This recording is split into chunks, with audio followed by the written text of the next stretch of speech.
आज जेएनयू बर्बाद किया जा रहा है। आज बीएचयू जो है में पूरी तरह से संघियों का कब्जा हो रहा है। जो देश की यूनिवर्सिटियां हैं उनको, जो यूनिवर्सिटियों में आज जो है जिस तरह का माहौल पैदा किया जा रहा है, तो साथियों ये इसलिए मैं कह रहा हूं कि आज एक नए तरह के संघर्ष का दौर है, एक नए तरह का संघर्ष का दौर है। और आज जो देखिए बहुत सारे साथी, हमारे नौजवान साथी भी बैठे हैं जो राजनीति करना चाहते हैं। साथियों, मैं बनारस के छात्र राजनीति में था। प्रोफेसर कैलाश नाथ जी थे जो बड़े समाजवादी नेता थे, शिक्षा मंत्री भी उत्तर प्रदेश की सरकार में रहे, नेता विरोधी दल रहे। मैं उनसे कहा कि गुरुजी मैं राजनीति करना चाहता हूं, हमको समाजवादी छात्र सभा ज्वाइन करा दीजिए। तो उन्होंने कहा कि सीखना है कि जाके वहां भौकाल बनाना है। तो हमने कहा कि नहीं गुरुजी सीखना है, तो कहे कि जाके पहले आइसा ज्वाइन कर लो, ऑल इंडिया एसोसिएशन आइसा जाके ज्वाइन कर लो, कम्युनिस्टों का संगठन है। 2-4 साल वहाँ काम करके राजनीति सीख लेना, तब आके समाजवादी राजनीति में आना।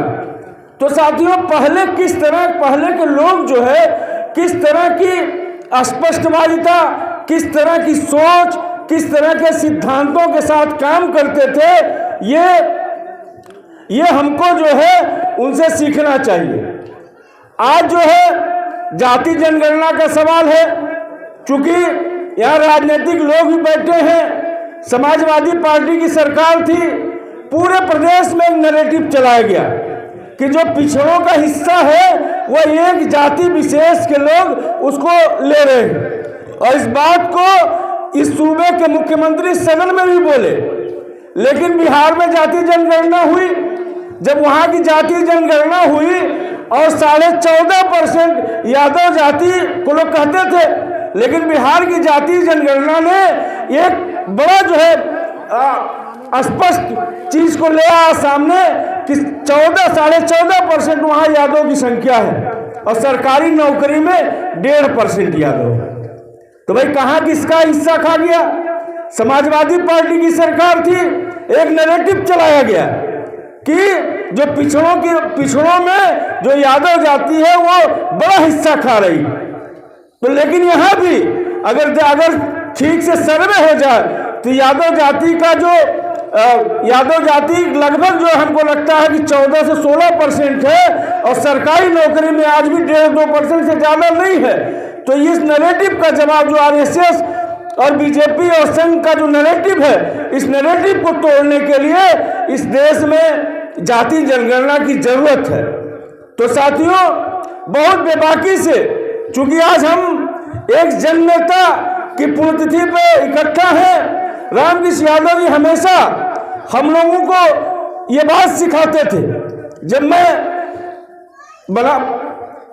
यहाँ आजमगढ़ में फिर से किसान राजनीति शुरू किया, मैंने पवई में गोष्ठी रखी, जहाँ भी मैं उनसे अनुरोध करता था कि आपको इस गोष्ठी में चलना है, इस किसान पंचायत में चलना है, उन्होंने कभी भी उनके अंदर ये नहीं हुआ कि हम अस्वस्थ हैं, हम बीमार हैं, हम चलने लायक, हमको तकलीफ होती है।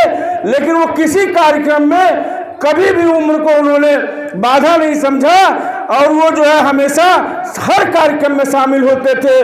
तो साथियों एक शेर के माध्यम से उनको श्रद्धांजलि अर्पित करते हुए अपनी बात खत्म करूंगा। आदरणीय रामकृष्ण यादव जी के बारे में कि जब कभी बढ़ जाते हैं पत्थर चलाने वाले, जब कभी बढ़ जाते हैं पत्थर चलाने वाले, कम नहीं होते हैं आईना बनाने वाले, टूट जाते हैं बिखर जाते हैं जर्रा जर्रा, फिर भी आईना बनाते हैं आईना बनाने वाले। तो आदरणीय रामकृष्ण यादव जी आईना बनाने वाले लोगों में थे, जो पूरे देश को आईना दिखाने का काम करते थे, पूरे समाज को आईना दिखाने का काम करते थे।